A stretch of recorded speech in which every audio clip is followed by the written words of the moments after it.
Please help me to reach 1,000 subscribers. The first message came while the wedding music was still echoing in my ears. Don't wait up tonight. I'll explain later. It was from my wife. Sent while she was sitting 10 feet away from me at our own reception. I read it 3 times, convinced I was misunderstanding something simple. Maybe she meant after-party plans, maybe she was joking, maybe this was the exhaustion talking. Weddings do strange things to time. Hours blur. Faces melt together. Nothing feels entirely real. But when I looked up, she wasn't looking at me. She was leaning toward a table of people I barely knew.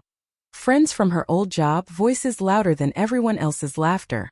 One man in particular sat close to her, close enough that their shoulders touched when she turned, close enough that she didn't seem to notice the distance growing between us. I told myself I was being insecure. It was our wedding night. Nothing bad happens on a wedding night. Still, the music felt too loud. The lights too warm. My suit collar tightened around my throat like it belonged to someone else's life. I tried to stay busy, thanking relatives, smiling for photos, pretending the knot in my chest was just nerves. Every few minutes I checked my phone again, hoping for a second message that would make the first one harmless. Nothing came. Across the room, she laughed at something the man said. Not the polite laugh she used with strangers. The real one. The one I used to think belonged to me.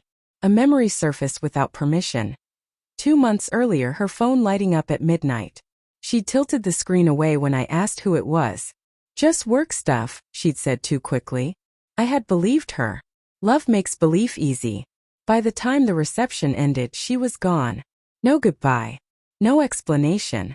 Just her bouquet abandoned on the table like something borrowed and already returned. My parents asked where she was. Getting changed. I lied, hearing how thin my voice sounded. I waited in the hotel suite we'd chosen together. The one with the soft yellow lamps and the ridiculous heart-shaped chocolates the staff had left on the pillow. I sat on the edge of the bed in my wedding suit, watching the minutes crawl past midnight. At 12:47 a.m., another message appeared. I'm sorry. That was all. 3 years of loving her, and that was all.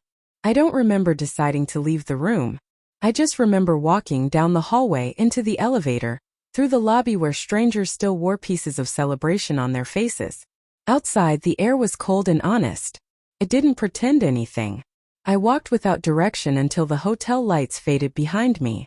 A small bar on the corner was still open, quiet except for low music and the clink of glass. I went in because it was somewhere to exist. The bartender didn't ask questions. He just poured. That's when I noticed her, sitting 2 stools away, scrolling through her phone with the same tired expression I felt in my bones. She looked up once, offering the kind of small human smile strangers give each other when they both know something hurts but don't ask. We didn't flirt. We didn't pretend anything romantic was happening. We just talked. About nothing important. Bad music. Long days. How strange weddings are, even for people not in them. For the first time all night, my chest loosened enough to breathe. Somewhere between one drink and the next, I realized the simplest truth. The person who was supposed to be beside me had chosen somewhere else. And this stranger, who owed me nothing, had chosen simple kindness. My wife came back just before dawn. I was sitting by the window when the door opened. Her makeup was smudged, her expression fragile in a way that might have moved me yesterday. Can we talk? She whispered. I studied her face, searching for the woman I'd married hours earlier. She was still there. But so was something else, distance maybe. Or a truth she hadn't been brave enough to speak before tonight forced it out. Were you with him? I asked quietly.